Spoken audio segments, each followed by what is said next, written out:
Okay, your story, which I love, started making me think about this tangent back in the MMA world.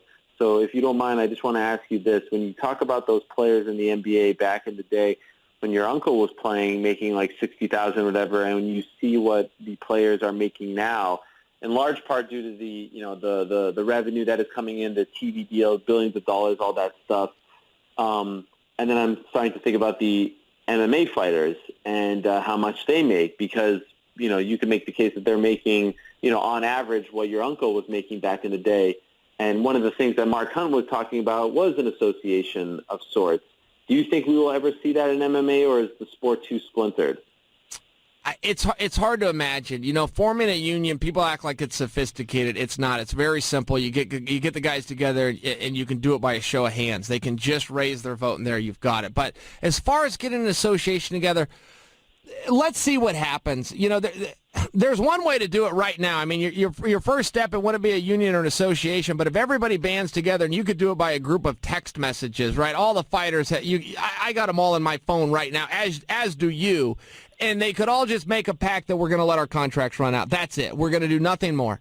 We're not going to re-sign with one left. We're going to let all of our contracts run out and go back to the table. Now, that's not collective bargaining rights, but that would be a huge step to achieving all of the goals that a union or association would do. You would then be able to go in, sit down, and talk. So this is not a sophisticated or complicated thing. Then if you're on Dana's side of it, Dana always says, look, I don't care if you want to form a union or not. That's up to you guys.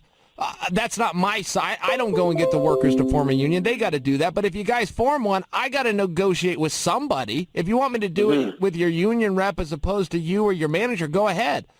I toe a line. I'm a business like anybody else. If there's somewhere else, it doesn't seem. Everybody keeps saying like this is going to solve all the problems. It's like, well, you could collectively come up with some things if guys aren't responsible enough to do it on themselves. And we do have a lot of fighters that don't pay taxes. We do have a lot of fighters that don't go out and get health care. We do have fighters that don't set up retirement and all the way down to vacation for themselves. And you could have a union come in and do it. You could also have some smarter fighters that go, listen, I don't want somebody telling me how to spend my money.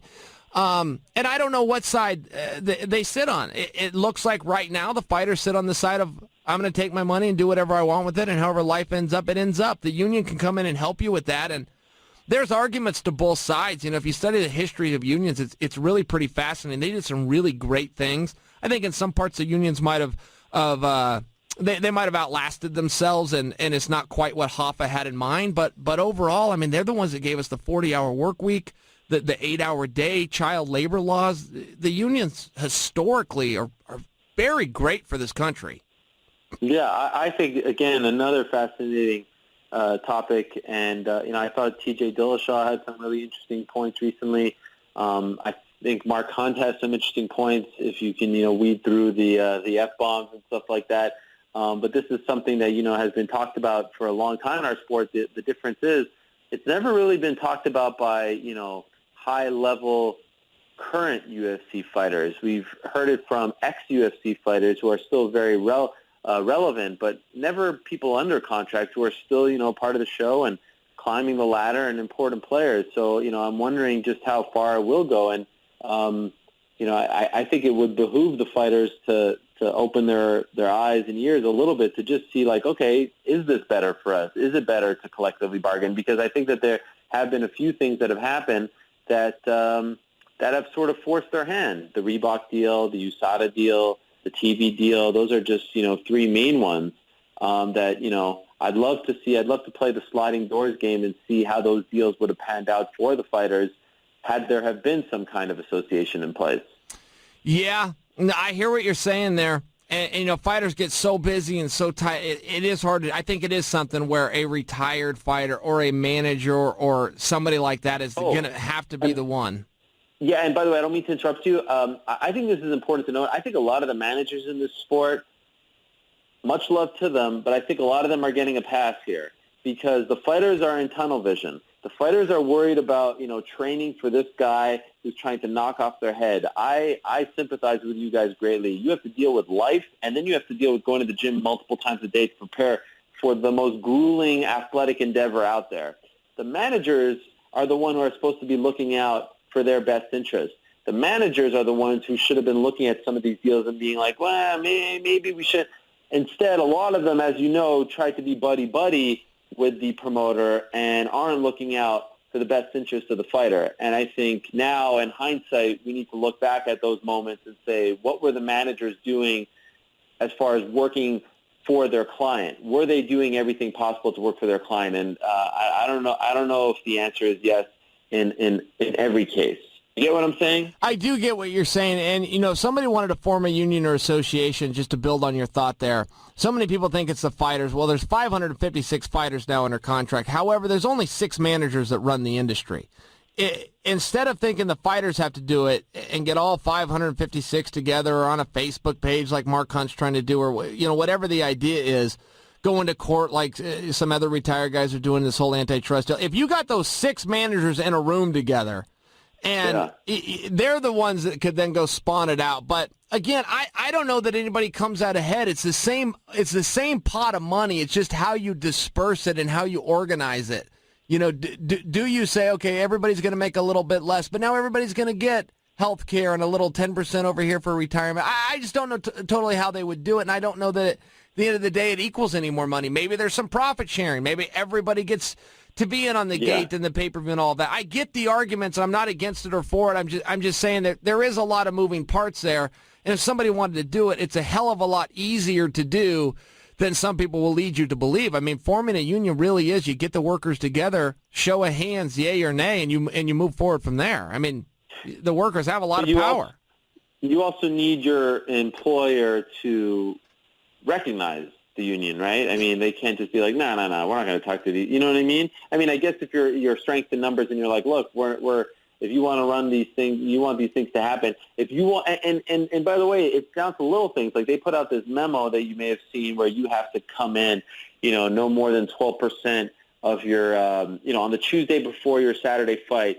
You can't have more than 12% of your body weight left to cut, right? Did you see this memo that was sent out, or they suggested it? Did you see that? I heard about it, yeah. Is there an or what attached, Ariel? Like, or what? Well, no, my question is like, okay, if there was an association involved, like maybe the fighters come together, they talk, and they're like, you know what, maybe it should be 15%. Maybe that makes more sense. Maybe we're more comfortable. Demetrius Johnson said, or what? Demetrius Johnson said, there's no way I'm doing that.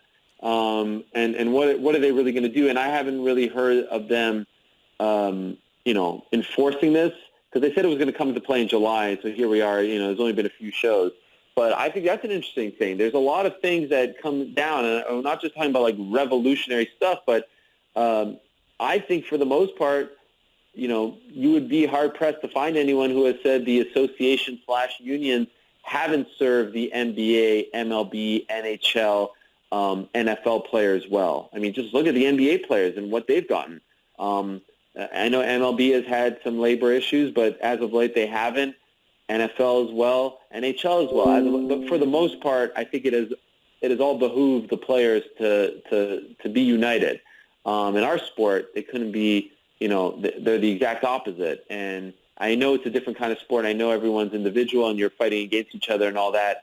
But the sport is going down that path. And I really think it would be interesting if they at least looked at it. At the end of the day, it's the fighter's career. I'm just a guy covering the sport, but with some perspective as a sports fan and someone who's able to take a step back and look at the things going on as opposed to training for an upcoming fight. And I think it's now more interesting and relevant than ever. Yeah, that's true. And the weight thing is the weight thing's a weird thing, and the intention is right. They're trying to help the guys. Sure. Yeah. The inadvertent side of it is now a guy just has to stay dehydrated for 4 days longer than he normally would have. I always push back on that. Burt Watson, great guy, friend to you and I. Burt started bringing guys in. He did this on his own. He wasn't asked to do it. He did it on his own. And the very first day, travel day for UFC, if the fight's on Saturday, travel day is Tuesday. And the first thing that you would do when you got there, before you checked in, got your room, put your bag down, Burt would take you to a scale and weigh you in. And then Saturday, the day of, Friday, the day of the weigh-in, you had to then go re-weigh with Burt between 9 and 11. And I always resisted it. And, I respected Bert so much that I did it every time, but I couldn't do it without a chip on my shoulder. And he was always like, hey, you are the only guy that gives me a hard time about this. What's the deal? And I just, as respectfully as I could say, I said, Bert, it's none of your damn business. What I weigh is one step away from telling you my game plan. It is none of your business.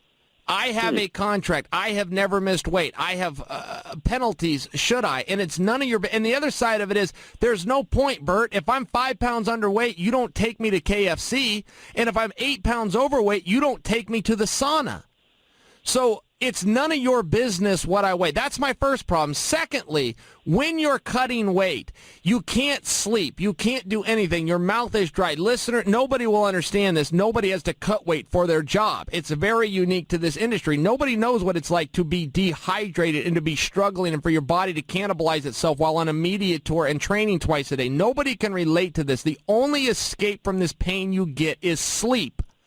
So now you're telling me that between 9 and 11, I'm up till 6, I'm 5, 6 in the morning because I can't sleep because you're in so much pain and discomfort. You're telling me if I was able to knock out for a couple of hours and get away from this torture, that now I've got to get up and come down and weigh in for you when it's none of your business or anybody else's. It's between me and the commission at 4 o'clock the day of weigh-ins that was signed in a contract ahead of time. That's whose business it is. So that's where Demetrius is really coming from. Demetrius isn't coming from, I can't make this weight or I refuse to. He's going, man, this has nothing to do with anybody. I'm a grown-ass man that signed a contract. I've never missed weight, and it's not up to any of you guys to tell me how to do it. That's between me and my trainer and however much mental toughness and testicular fortitude I've got, because that's what it comes down to get that weight off. And I just remember thinking, this isn't right. This isn't right that we've got to come in and show somebody that's not with a commission our weight. It's none of their business. Oh, great point. You say you're a grown-ass man. You might also be able to say that you're an independent contractor, right? Yeah, well, there's another point. Yeah, yes. You can't tell me where to be and when to be there. Yeah, the other thing is, what do you think of this early weigh-in, this new early weigh-in stuff between 8 and 10, 9 and 11, and then they do the sort of fake one, which seems very bizarre, but I understand why for Reebok and Fox. It has been, from the people that I've talked to, unanimously praised. However, Scott Holtzman told me on Twitter a couple of days ago, he fought in Sioux Falls, that, to your point, it was very, very hard for him to sleep the night before because he knew that he had to be up so early, so he actually cut all the weight the night before, the Thursday night, or in this case it was a Tuesday night. No, it was a Monday night because his weigh-in was Tuesday, the fight was Wednesday. You get my point. He was just in a lot of pain, he was stressed, and he had to cut the weight the night before. Do you see it being a good thing, the early weigh-in, as opposed to having to be dehydrated for that longer period, on the Friday, or did you like that as opposed to, having to cut the weight the Thursday night and having an even harder time sleeping? Well, the theory behind it makes no sense. The theory behind it is that it had something to do with the health of the athlete, and guys were cutting too much weight. That's simple arithmetic. It doesn't work out that way. It's the same amount of weight, but the earlier you can weigh in, the better for the fighter. I mean, it's generally a 24-hour weigh-in. 24 hours before bell time is when everybody gets on the scale. If you're telling me you can make that 32 hours, that's awesome, and everybody's going to sign up for it. Again, whether it's Scott that you're talking about, whoever it is, they've got to get the weight off. The quicker they can do it and get on the scale, the better. Nobody wants to hold being dehydrated and hold that finish line out even further than necessary. But I don't fully understand it. Again, it's simple arithmetic. The guys still have to get the weight off. If you think the fights are going to be better because now guys are hydrated or you don't have the IV anymore, yeah, I'll listen, but what's the difference? I mean, the weigh-in's the weigh-in. You just got to get it done, and the sooner the better. The sooner you can get that done and get to something to drink, the better off.